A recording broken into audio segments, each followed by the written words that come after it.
श्रीमन्नारायणीयं दशकं 43 त्वामे गता गुरुमरुत्पुरनाथ ओडुं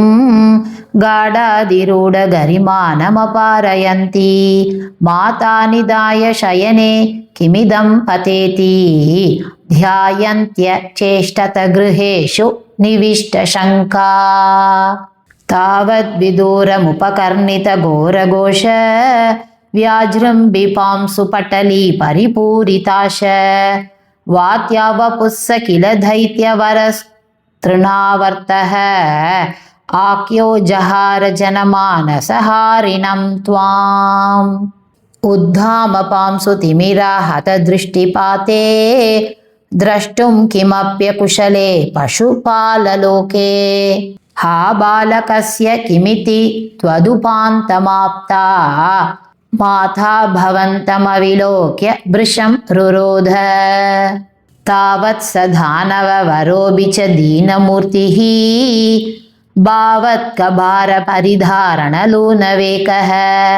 सङ्कोशमाप तदनु क्षतपांसु घोषे व्यधायदभवज्जननी निनाद रोदोपकर्णनवचादुपगम्य गेहं क्रन्दत्सु नन्दमुखगोपकुलेषु दीनः त्वां धानवस्त्वखिलमुक्तिकरं मुमुक्षुः त्वय्यप्रमुञ्चति पपात वियत्प्रदेशात् रोदाकुलास्तदनु गोपगणा बहिष्टः पाषाणपृष्ठभुवि देहमदिस्तविष्टम् प्रैषन्त हन्त निपतन्त ममुष्य वक्षः अक्षीणमेव च भवन्तमलं हसन्तम् ग्रावप्रपात परिपिष्ट गरिष्ठदेह प्रष्टासु दुष्टधनुजो परिदृष्टहासम् आज्ञानमम्बुजकरेण भवन्तमेत्य गोपाथ दुर्गिरिवरादिव नीलरत्नम्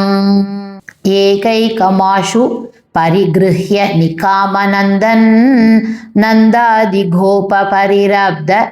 विचुम्बिताङ्गम् आधातु कामपरिशङ्कित गोपनारी हस्ताम्बुजप्रपदितं प्रणुमो भवन्तम्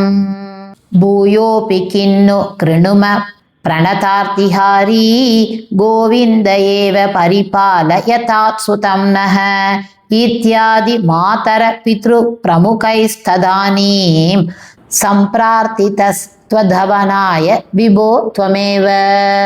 वातात्मकं धनुजमेव मयि प्रदुन्वन्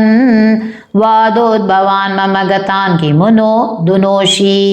किं वा करोमि पुनरप्य निलालयेश